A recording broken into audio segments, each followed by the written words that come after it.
President of India.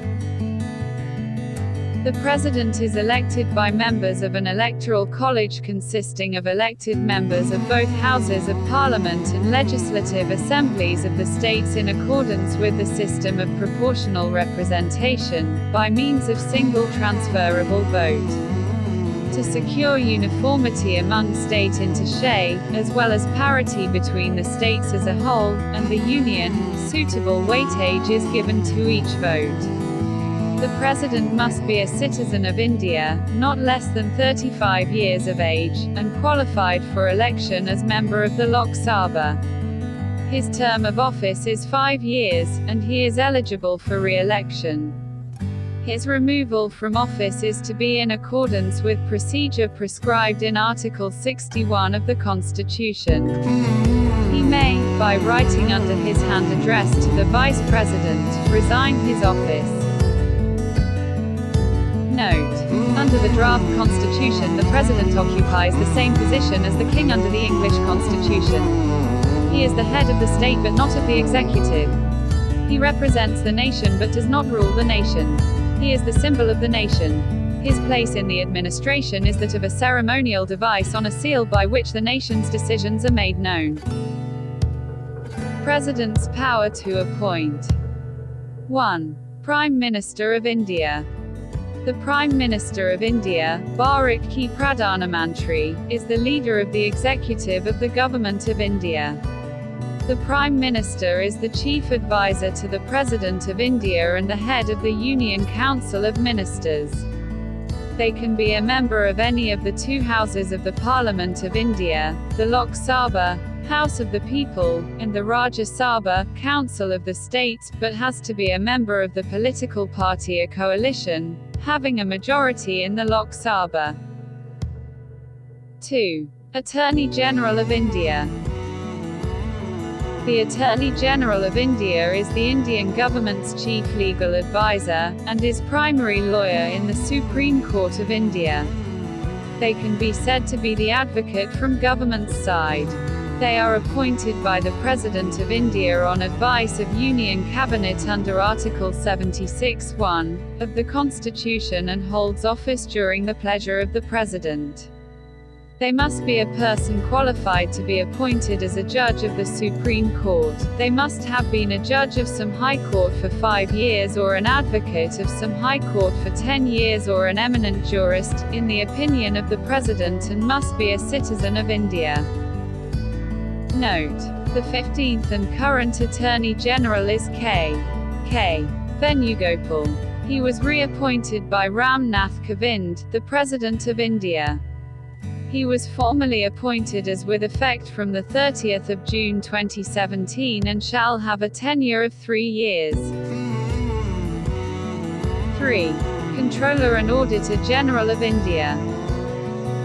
The Controller and Auditor General, CAG, of India is an authority, established by Article 148 of the Constitution of India, which audits all receipts and expenditure of the Government of India and the state governments, including those of bodies and authorities substantially financed by the government. The CAG is also the external auditor of government-owned corporations and conducts supplementary audit of government companies, any non-banking company in which union government has an equity share of at least 51% of subsidiary companies of existing government companies. Note: the CAG is mentioned in the Constitution of India under Article 148 to 151. The CAG is ranked 9th and enjoys the same status as a judge of Supreme Court of India in Indian order of precedence. The former Lieutenant Governor of UT of Jammu Kashmir G.C. Murmu is the current CAG of India. He assumed office on the 8th of August 2020. He is the 14th CAG of India. 4. Chief Justice, other judges of Supreme Court, High Court and Union Territories. The Supreme Court of India is the supreme judicial body of the Government of India and the highest court of India under the Constitution. It is the most senior constitutional court, and has the power of judicial review. The Chief Justice of India is the head and chief judge of the Supreme Court, and the court consists of a maximum of 34 judges, and it has extensive powers in the form of original, appellate and advisory jurisdictions. It is regarded as the most powerful public institution in India.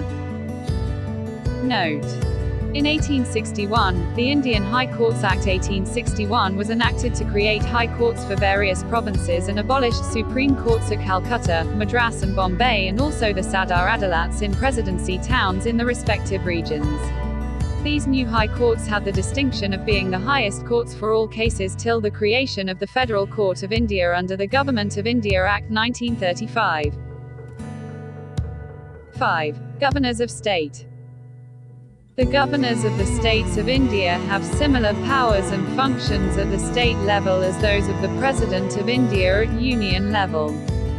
Governors exist in the states while lieutenant governors or administrator exist in union territories including National Capital Territory of Delhi. The governor acts as the nominal head, whereas the real power lies with the chief ministers of the states and her councils of ministers.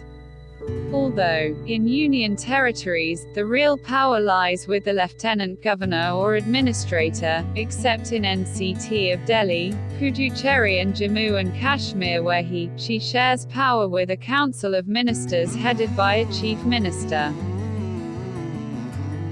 Note: the governors and lieutenant governors are appointed by the president for a term of 5 years. 6. Chairman of UPSC and other members. The Union Public Service Commission, commonly abbreviated as UPSC, is India's premier central recruiting agency. It is responsible for appointments to and examinations for all India services and Group A and Group B of central services. While Department of Personnel and Training is the central personnel agency in India. Note: established on the 1st of October 1926 as Public Service Commission, it was later reconstituted as Federal Public Service Commission by the Government of India Act 1935, only to be renamed as today's Union Public Service Commission after the independence. 7. The Chief Election Commissioner and other election commissioners. The Chief Election Commissioner heads the Election Commission of India, a body constitutionally empowered to conduct free and fair elections to the national and state legislatures and a president and vice president. This power of the Election Commission of India is derived from the Article 324 of the Constitution of India. Chief Election Commissioner of India is usually a member of the Indian Civil Service and mostly from the Indian Administrative Service. Note: in an effort to prevent electoral fraud, in 1993, epics or electors' photo identity cards were issued, which became mandatory by the 2004 elections. However, ration cards have been allowed for election purposes in certain situations. Chairman and members of SC and ST commissions. It was created by the 65th Amendment and replaced the Special Officer for SC and Saint. By 89th Amendment it was bifurcated and a National Commission for SC was created. Note: it has chairman, vice chairman and 3 other members, all appointed by the President. The condition of service and tenure is determined by the President. Currently 3 years. Chairman has status of a cabinet minister and vice chairman has a rank of a minister of state. Thank you for watching. Subscribe Immynoida educational channel for the upcoming videos. Help other to gain knowledge. Sayonara.